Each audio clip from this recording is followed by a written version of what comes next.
So the International Yeah, Astronomical Union is sorry. the organization in charge Maybe of. let me off my video because the network Okay, okay. seems to be breaking sometimes. Yeah, maybe.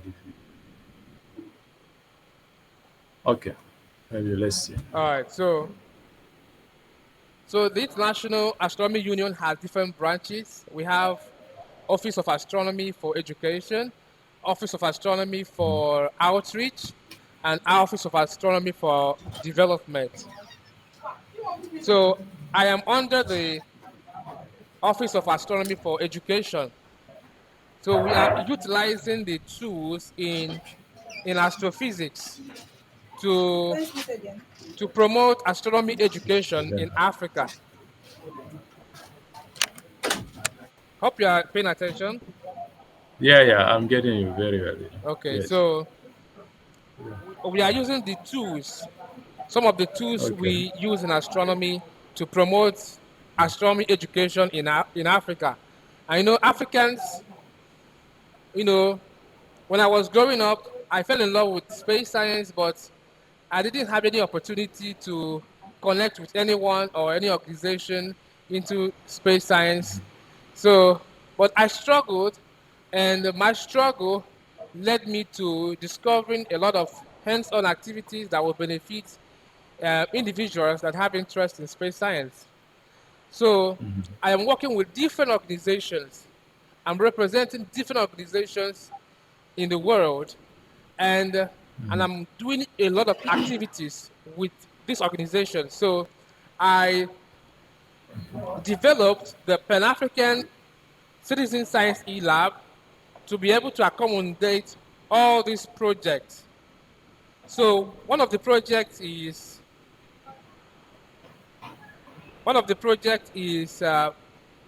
project 1.0. Under Hmm. this project, I run the Pan African Asteroid Research Campaign in Africa. I also coordinate space competitions and space hours. And I'm going to explain what these things mean. What is this Pan African Asteroid Research Campaign? What is an asteroid? Let us start with. And why do we have to research on asteroids? So, this is the map of our solar system. You can see the sun at the center with the planets around it. You can also see the asteroid belt. Asteroid belt is the region where you can find most of the asteroids. You can also find some of them in the Kuiper belt. But the ones that are of interest to us are in this asteroid belt. And there are billions, in theory, there are billions of asteroids. They range in sizes from few meters to several kilometers. So, and in their orbit, they are quite stable. They are quite stable in their orbit, but from time to time, they collide with themselves. And when they collide with Sorry, themselves, Marcel. hello? Yeah, are you still showing your screen? Yes, okay. Can you see my screen? Oh, I'm not seeing it now. It Oh, oh, oh. disappears. Sorry, let me check my connection. Sorry for not. Yeah, yeah, yeah, I'm not seeing. Oh, this is disconnected. Sorry for the inconveniences. Oh, oh, okay.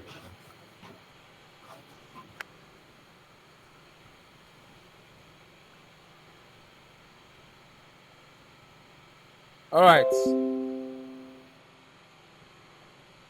Okay, good. So you can now see it. All right. Yes, yes. Now it's Okay. So, like I was saying, from time to time, these asteroids they collide with themselves and their orbit change. So you can imagine that you're driving your car on a highway, and another car immediately crisscrosses your path. Would you would There might likely be an accident, right? yeah. So Yeah. So that is exactly what is happening. This is the orbit. Can you see my mouse? This is the orbit yeah, of yeah. I of can see. Mars. This is the orbit of Earth. This is Earth. This is the orbit of Earth. This is Venus, and this is Mercury. This is their highways. You can imagine it as their highways. But when this asteroid collide, they will change their path, they will change their orbit, and would cross the orbits of this inner planet that the orbits are in white in this diagram. So if they cross the orbits of other planets like Mars, Venus, and Mercury, there's no problem. But there's a problem when they cross the orbit of Earth because we are living on the planet, and we have built cities, we have built infrastructures. Do you understand? So imagine if this asteroid would fall on a city, they can destroy a whole city, and they are very massive. Okay, they are massive compared to human size. So they can destroy a whole city. In fact, that's happened before. I'm going to show you that. So Yeah. this is the asteroid that we have discovered so far, and we have cataloged them, and we have mapped their orbits. So anyone that would collide with our planet in the future, we will know. And we have mechanisms of deterring these asteroids. I know this asteroid project that I'm talking about is part of NASA's project in monitoring asteroids. They want ordinary people to put hands with the experts to monitor these asteroids with data they will be providing. So look at what this happened 66 million years ago. You must have heard about the dinosaurs and how they got extinct. The dinosaurs got extinct because of asteroid impact. When the asteroid came in, it destroyed all of them, Yeah. and they all perished. They do not have the consciousness to build technologies to deflect or uh, to destroy the asteroid. So they were just like animals living their normal lives, and all of a sudden there was a catastrophe. All of them were destroyed. It happened 66 million years ago. Now, in the recent times, we had asteroid impact. Look at an asteroid impact in Russia. It happened in 1908 in Russia, and it created this huge, huge halo.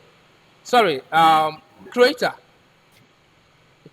This is very huge. If you would stay inside this crater, you become very small. You will be very small compared to the size.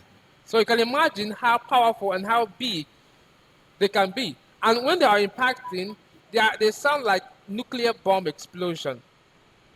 So on the recent, this happened in Russia.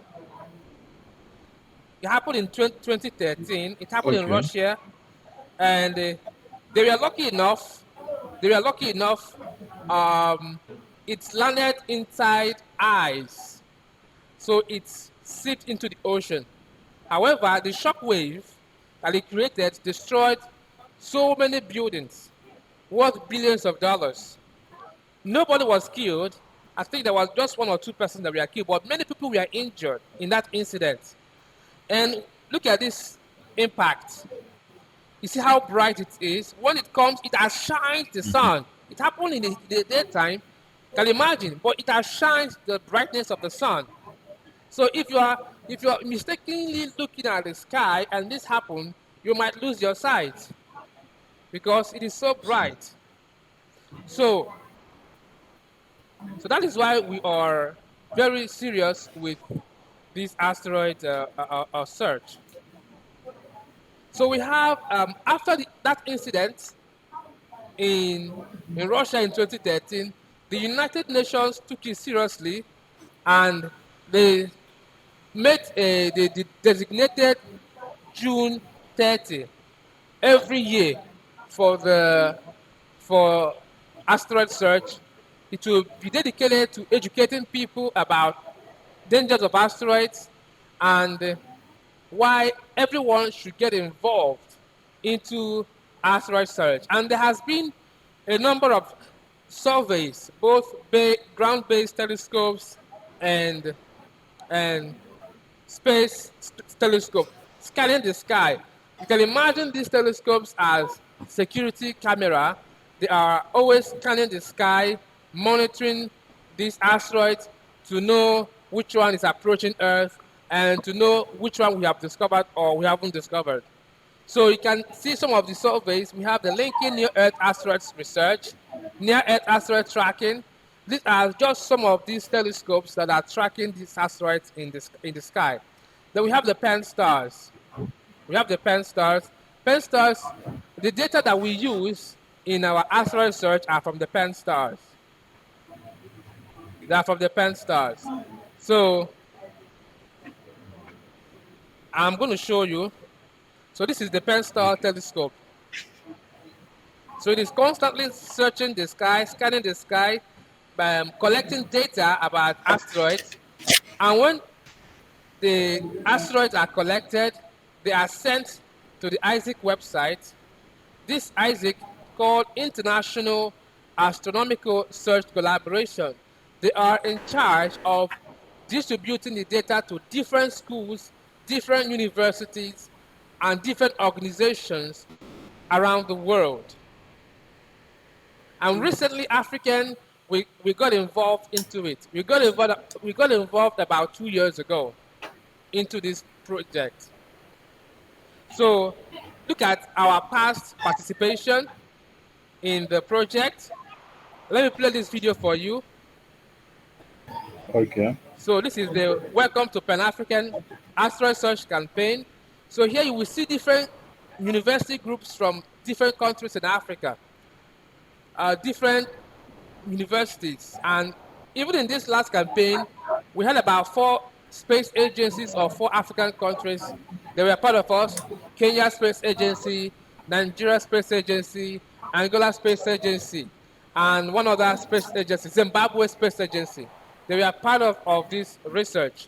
So why am I saying this? Why I'm saying this because this is part of astronomy research, and also it can be used to promote astronomy in your country. It can use to, stimulate the minds of the population in to have the consciousness of space science, and it also gives the opportunity for those people that love space to participate in hands-on space activities. So these are the requirements for participation. The requirement is you must have a computer, Windows most especially. It could be Windows 7 or Windows 8 or Windows 11. Okay? You should be connected to the internet because you're going to download the data from the internet. You're going to analyze the the data with your computer with a special software that we're going to teach you on how to use. Then we have time commitment can be 4 hours per week. It doesn't really consume much time. It is not something you will stay in your computer and be doing every day. No. You can decide to be doing it once in a week. Maybe your students are busy throughout the week. Maybe on Fridays, on Saturdays, on Sunday, you can decide to, you know, come together and search the asteroids that has been allocated to your team. Then you need a minimum of 3 people to start. Minimum of 3 people to start. Okay. So this is all about the asteroid search. Another program that we are promoting is the International Astrophysics Competition. It's a competition where students that have interest in astronomy, challenge themselves. You know, sometimes when we feel like we know too much, we want to challenge to know how much we know. This competition is for those people that have interest in astronomy. So they have opportunity to compete with other people from all around the world. From all around the world. It's an international competition. So it comes yearly. It comes yearly, starting from February, and it ends on June. So, like this June, the version for 2023 is coming to an end, and the final round is coming to it is going to start on June 20th. But before the end of this year, it's going to end. Then we wait for next year. So we have 3 stages. We have the qualification round, the pre-final round, and the final round. And there are two categories. We have the junior and the youth. So junior are those between less than 18 years, and the youth are those that are above 18 years. So after your participation, your the participants will get to receive a certification, and also depending on their performance, if they were able to be come out to be the top, they will win the first prize. Okay, we have first prize, which is $150. Second prize is $100, and third prize is $50 US dollars. But we support our students because after the qualification round, they will require the participants to pay a fee of $9 to be able to join the pre-final round. So sometimes most of our participants, which are mostly students, don't have the finances to support themselves. So if we have, depending on our budget, we can decide to support them. So after this competition, we have another one called, another one is Space for Art Foundation. Please permit me to invite someone. Just permit me, please. Okay, okay. Permit me to invite someone. No problem.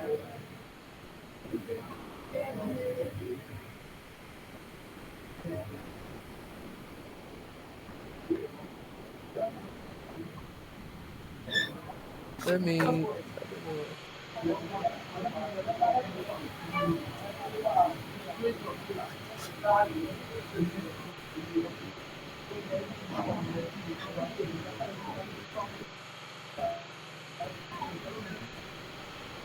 Let me,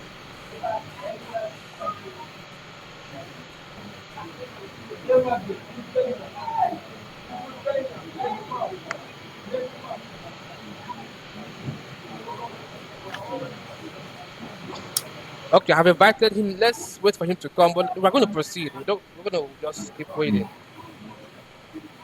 Okay, So this is space arts. I also collect arts from different students. I collect artwork from pupils. I communicate to teachers across Africa. You know, I tell them to give this assignment to their students or their pupils for their pupils. They should, with a white paper, they should draw anything they imagine about space. What inspires them about space? And here are some of the ones we have collected from Nigeria. So this student, he says that she wants to be the first uh, Nigerian that will land on the moon. And when she lands on the moon, she would like to fix the flag of Nigeria on the moon. You can see that picture here. So you can imagine that their mind, how their mind is going. Look at another picture here. And here is another picture. So we are using it to inspire them to take STEM seriously, to venture into STEM. And we are interested in kids below the age of 16. And once we have these pictures, we send them to astronaut Nicole Start. She's an astronaut. You know, an astronaut are those scientists that travel to space for research. You understand? So she has retired. She has retired, okay?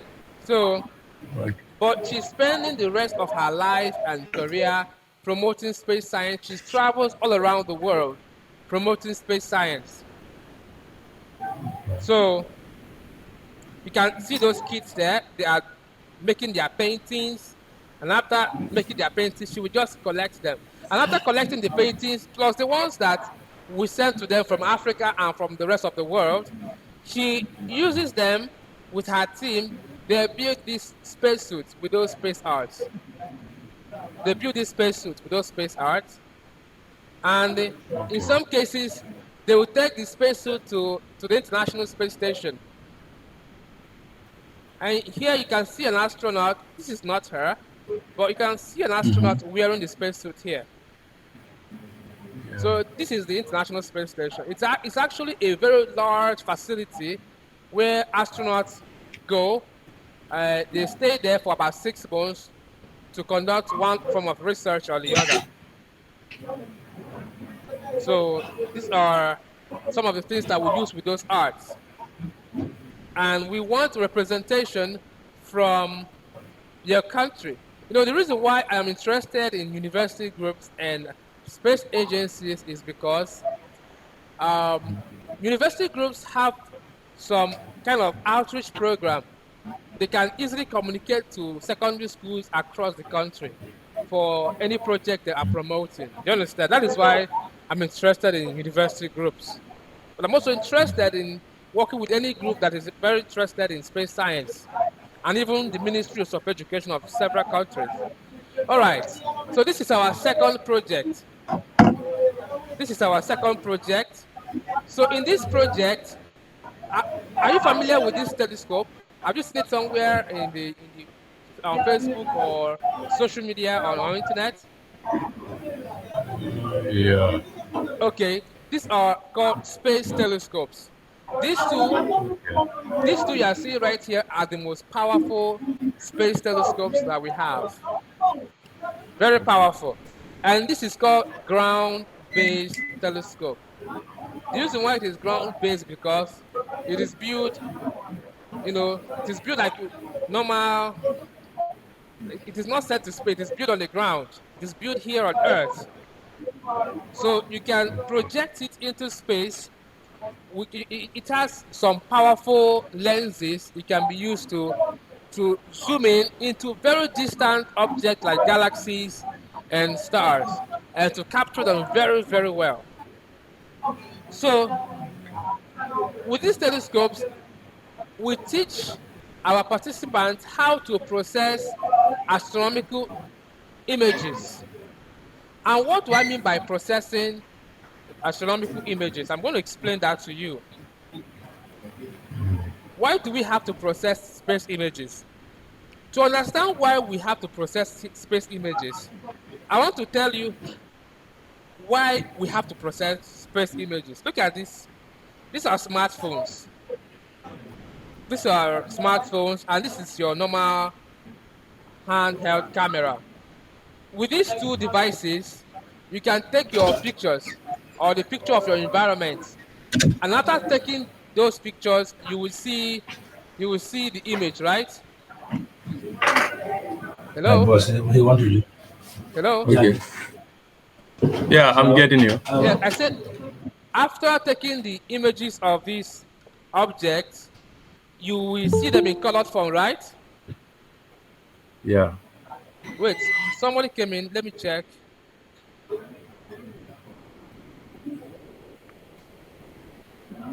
Uh, oh, this is another team. I wouldn't like to welcome him now. Okay, okay, wait, Okay. wait. Oh, Assalamu alaikum. Yes. Hello? I have Yeah. Hello? no. Um, please, Uh-huh. I am meeting with a different team. Can we talk later? I will talk later with your team. Hello, Jello. Hello, yeah, good afternoon. Yeah, please. I will meet with your team later. I'm meeting with another team right now. Okay, Yeah. But okay, please, thank you very much. I want you to tell them, let them be ready because when I messaged them, they were not ready. Okay, Yeah, when they are ready, just tell me. We just start the meeting immediately. okay, Mr. Miracle. All right, Let all me right. let me talk. Okay.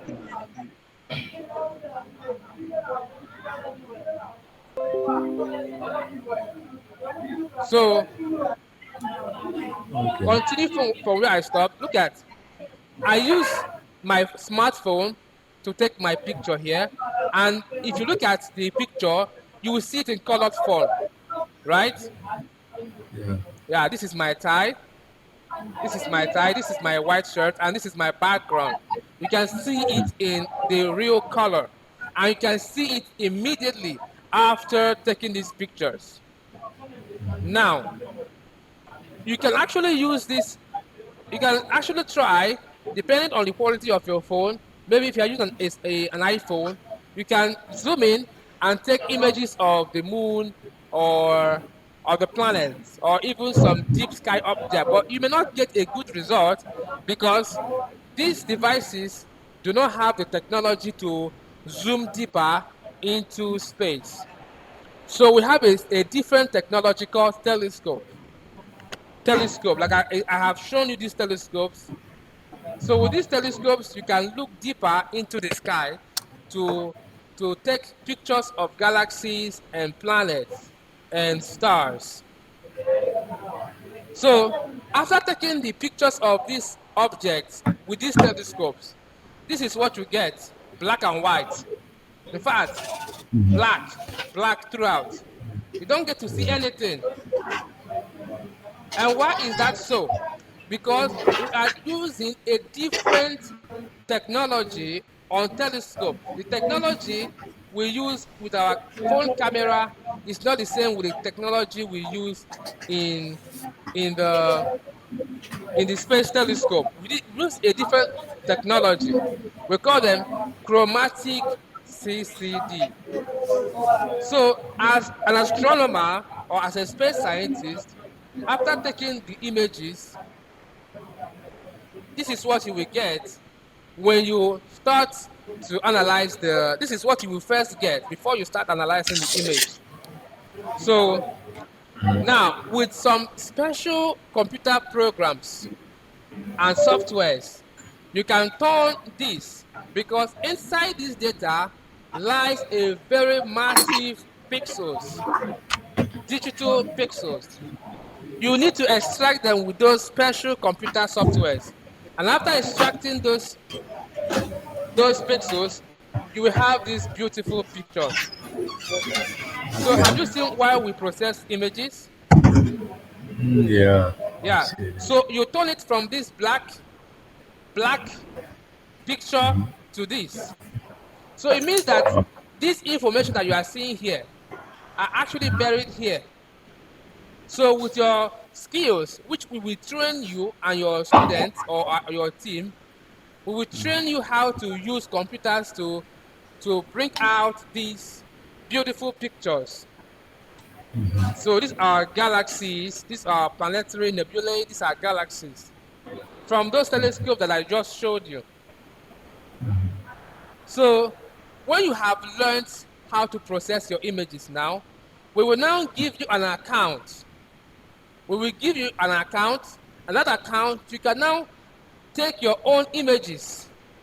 In the second project, which I just showed you here, these images have been taken by scientists some time ago. So we are going to train you on how to process those images. But in this third project, we will train you on how to process those images by yourself to produce those beautiful pictures. And you can also, depending, you can also carry out research with these telescopes. And we will train you on how to carry out those research. So the last part of what I want to share with you is about this telescope. We want to give you a telescope for your department. Which department do you belong to? Mathematics. Yeah, yeah. Okay. Are you connected to the physics department? The mathematics, the physics, and the chemistry are all under the same Okay, I department. can hear you now. Yeah. So we have Okay. different units. We have different units. Yeah. So I belong to the mathematics unit, but it's under the Okay, same but you department. can easily communicate to the physics and other departments. So I work with this man. So He is working with the International Astronomy Organization that is distributing these telescopes across universities and organizations that are interested in promoting astronomy in their countries. So, uh, so I want to know if you have someone Mm. that is traveling, like that will come back from Europe to your country, that might be willing to bring it to you, to your department, anyone at all, because Which country in Europe? any country in Europe, because there's freedom in Europe, there's free movement in Europe, so he could send it to that person in Europe, the person will bring it to you any time of the year. Oh, okay. Yeah. Then maybe later I can find out one. But for now, Oh, okay. Yeah, it's later. I didn't know. Yeah, It's yeah. actually free of charge, so you can use it. I will give you his email. You write an email Okay. on why you need the Okay. telescope, that you want to use it for outreach. You tell them that you are connected to this department, that you have students. Okay. Yeah, because they are very much interested in university groups. So Okay. these are my projects. I want to know if you have questions for me. Mm. Yeah. Okay. Thank you so much for the wonderful presentation. Yeah. I've learned a lot, during this short session. Yeah. Although this area of astronomy is something new to me because Okay. I did mathematics and computer science. Yeah. Oh, okay. Yeah. But at high school, I do a lot of physics, so most of the physics is still there. Okay. Yeah. So Good. I think this is a very good initiative, and I believe our students here will also be very interested in it. Yeah. Because we have a major in physics but not astronomy. So perhaps if there was a field of astronomy here, a lot of students will go in for it. But since it is not here, Oh, even if they have interest, there need not to be astronomy because it yeah. is something that we use to promote astronomy. Like, for instance, now there is no astronomy. By the time they participate in the project and Mhm. understand it, Mhm. you know, your department might show interest in including it in the curriculum Yeah, as so part of the activities. Yes. yeah, yeah. So that's it. So I believe the interest will be there. So I will have to discuss it with the people in the physics department, physics Yes. unit. Yes. Yeah, so they will really welcome it. Okay. So maybe as time goes on, you will have chance to connect with some of them too. Yeah. So what we Yeah. do is, Mhm. we will train you if you talk to them. The next project we have is coming up on August. So from now to Okay. Oh, August, you should be able to talk to them. Maybe we have another okay. meetings to discuss this again. I would like to entertain their questions. Uh-huh. Okay. So we have So the meetings, then we training have is going to training. be in which form? August. It's going to be in which form? Online training Online, yes. Yes. They will or connect with their online training? Okay. computers. Yes. Okay. But So so if so they might want to also do have another meetings, no problem. Then we now arrange okay. another day for another training. Yes. Okay. So the you need to train the teachers, the lecturers first, or Yes. The lecturers including the first. students. No, I Oh, want the okay. lecturers first. Then the lecturers will now Oh, train the okay. students later on. Train the students. Yes. Okay. Okay. Yeah, that's fine. That's fine. Then yeah, I would talk to them. I will liaise with them. So Okay. maybe now, yeah. So if there is need, we will call a meeting where some of them will join, and then they can also ask things concerning what they want to know about the project. Okay. Yeah, I think that's fine. All right. I really appreciate for accepting the invitation. Yeah, it's okay. It's really a pleasure. All right. So you can send me the email of the guy in Europe, Yes, maybe. I will. I will do that. I will do that. I Yeah, have yeah, I have yeah, another yeah. meeting with another person Oh, from Burundi. okay. So afterward, I will send you the Oh, link. okay, okay. Anytime you are free, you can do that. Okay. Yeah, yeah. Okay, thank you so much. Marcel, right? Yes. Marcel, Yes. yes. Marcel, okay. All right. Okay. Thank you Thank so much too. you. Yeah, thank you. We'll be connected. All right. Take care. Yeah.